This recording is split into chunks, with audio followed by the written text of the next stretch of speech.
भेड़िया उठा ले गए, देखा रपटाए गए न दो जनी नहीं पावा। बहराइच में एक बार फिर भेड़ियों ने दस्तक दे दी है। एक बार फिर ग्रामीण इलाकों में खौफ का माहौल बना हुआ है। लोग डरे और सहमे हुए हैं क्योंकि बहराइच के ग्रामीण इलाकों में न सिर्फ भेड़िया रिटर्न हुआ है बल्कि आदमखोर जानवर मासूम बच्चों की जान लेने पर उतारू हो गया है। बताया जा रहा है कि मां के साथ सोए एक मासूम बच्चे को आदमखोर जंगली जानवर उठा ले गया। इसके बाद बच्चे का शव गन्ने के खेत में पड़ा मिला। इस घटना के बाद जहां एक और इलाके के लोग इस भेड़िए का हमला मानकर दहशत में हैं, तो वहीं जिले के डीएफओ ने घटनास्थल पर सियार का फुटमार्क मिलने की बात कही है। उन्होंने भेड़िए के हमले की बात को सिरे से नकार तक दिया है, जबकि क्षेत्रीय बीजेपी विधायक ने डीएफओ के बयान को असंवेदनशील बताया है। दरअसल थाना हरदी क्षेत्र के गंदमार गढ़वी पोरवा खुमनाई खुशबू ने बताया कि रात को गांव में जब वो अपने 2 साल के बेटे आयुष और बेटी के साथ घर के बरामदे में सोई हुई थी, उसी दौरान रात में भेड़िया आया और उसके बच्चे को उठा ले गया। जब उसने देखा तो वो उसके पीछे पीछे दौड़ी, लेकिन उसे पकड़ नहीं सकी। रात में बच्चे को बहुत ढूंढा गया लेकिन वो नहीं मिला। सुबह गन्ने के खेत में उसकी लाश पड़ी मिली। बच्चे के मुंह पर जानवर के दांत और सीने पर पंजे के निशान मिले हैं। घटना के बाद से पूरे इलाके में दहशत है। परिजनों का रो रो कर बुरा हाल है। सुनिए परिजनों ने क्या कुछ बताया। क्या हुआ था रात में? वो भेड़िया उठा ले गए, देखा रपटाए गए न दो जनी नहीं पावा। आप दौड़ी थी पीछे? हाँ पाछे पाछे गए न, 2 ठो कुत्ता गए, पाछे से हम गए न। अब अंधेरे में नहीं पता लगा कैसे चले गए। कैसे क्या हुआ? अब हम नहीं जान पावा है। हाँ, खटिया पर से उठाए लेगा है तो बिटिया देखी से कहे हाय अम्मा भैया हमार लईगा, भैया हमार लईगा। अब हम का करी तो दौड़त हुआ चली गए, हम चले गए। नहीं तो उठावत भैया ये बिटियावा तरे दसनी रहा है, ये नौसी डारी से देखो दसनी। हाँ।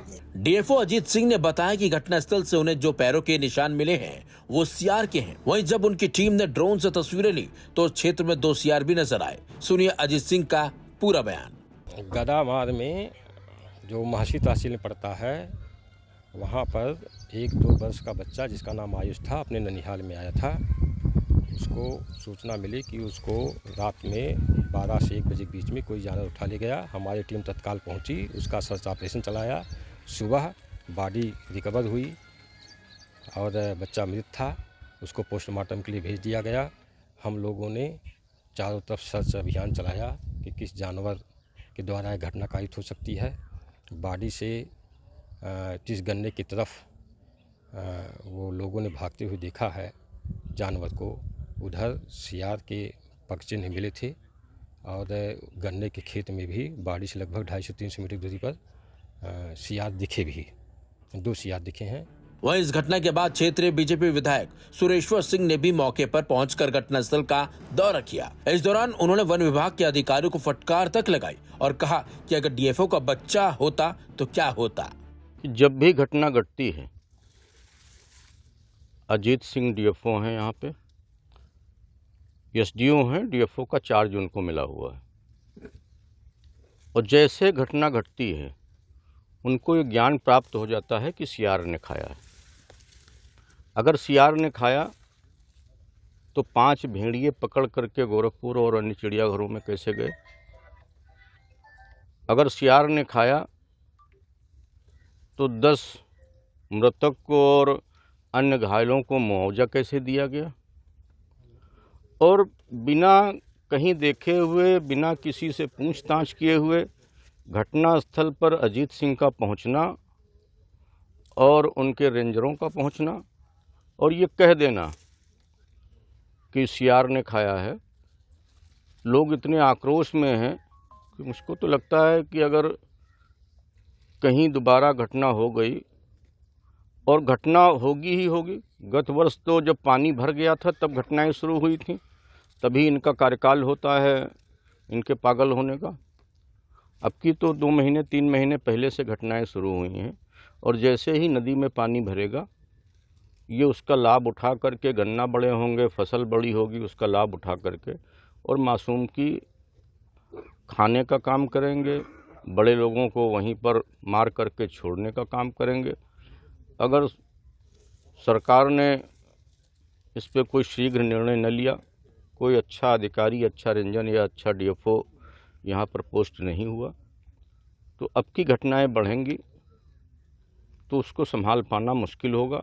बता दें आपको, करीब 9 महीने पहले भी इसी महसी इलाके में आदमखोर भेड़िए के हमले में एक महिला समेत 10 मासूमों की जान चली गई थी। साथ ही कई अन्य लोग भी इसमें घायल हुए थे। उस दौरान क्षेत्रीय विधायक सुरेश्वर सिंह ग्रामीणों को सुरक्षा देने के लिए बंदूक लेकर खुद रात रात जागकर घूम रहे थे। सीएम योगी आदित्यनाथ ने भी भेड़िए प्रभावित महसी इलाके का दौरा कर पीड़ित परिवारों से मुलाकात कर उन्हें सरकारी सहायता दी थी। सीएम ने लोगों को आश्वासन दिया था कि जब तक सारे भेड़िए पकड़े नहीं जाएंगे तब तक वन विभाग क्षेत्र में काम करता रहेगा। लेकिन अब एक बार फिर इलाके में दहशत बनी हुई है और आदमखोर की दहशत से लोगों को नींद नहीं आ रही है। और जिस तरीके से घटना हुई है उसने एक बार फिर ये बता दिया है कि गांव में फिर से दहशतगर्द यानी कि जो आदमखोर दहशतगर्द भेड़िया है उसकी फिर से वापसी हो गई है, जिसके बाद अब ग्रामीण दहशत में है। वहीं अब डीएफओ का एक तरफ कहना है कि वो सीआर है, जबकि बीजेपी विधायक का साफ साफ कहना है ये किसी और ने नहीं बल्कि आदमखोर भेड़िए का ही सारा किया गया हुआ हमला है। अब सवाल उठता है कि डीएफओ सही है या बीजेपी विधायक, क्योंकि बीजेपी विधायक अब सरकार पर भी सवाल उठा रहे हैं और उन्होंने मांग की है कि यहाँ किसी सही अधिकारी को भेजा जाए, नहीं तो लगातार ये हादसे बढ़ेंगे और लोगों का गुस्सा भड़केगा। ऐसे में सवाल उठता है कि डीएफओ गलत जानकारी लोगों के सामने क्यों पेश कर रहे हैं और वो ये नहीं क्यों मान रहे कि हाँ हकीकत में ये भेड़िए का हमला है, क्योंकि गांव वालों ने खुद कहा है कि उन्होंने खुद अपनी आंखों से भेड़िए को बच्चे को ले जाते हुए देखा था। एक तरफ तो गांव में लोग भेड़िए के आतंक से दुखी हैं, परेशान हैं। लोगों को डर सता रहा है कि भेड़िया अब उन पर अटैक न कर दे, लेकिन डीएफओ और विधायक जी का विवाद अलग ही स्तर पर चल रहा है। डीएफओ का साफ साफ कहना है कि ये हमला सीआर ने किया है और इसमें भेड़िए का कोई रोल नहीं है, जबकि विधायक जी का साफ साफ कहना है कि हमला भेड़िए ने किया है, सीआर ने नहीं। अब ऐसे में ये विवाद उलझता हुआ नजर आ रहा है, क्योंकि विधायक जी ऐसा लग रहा है कि डीएफओ साहब के पीछे ही पड़ गए हैं, क्योंकि उन्होंने कहा है कि वो इस मामले की शिकायत योगी आदित्यनाथ से करेंगे और वो कहीं ना कहीं डीएफओ से नाराज भी दिख रहे हैं। ऐसा लग रहा है कि इन दोनों का विवाद कोई पुराना है और ये अब भेड़िए पर आट का है। फिलहाल देखना होगा इन दोनों का विवाद कब सुलझता है और जो वन विभाग है वो भेड़िए को कब तक पकड़ता है।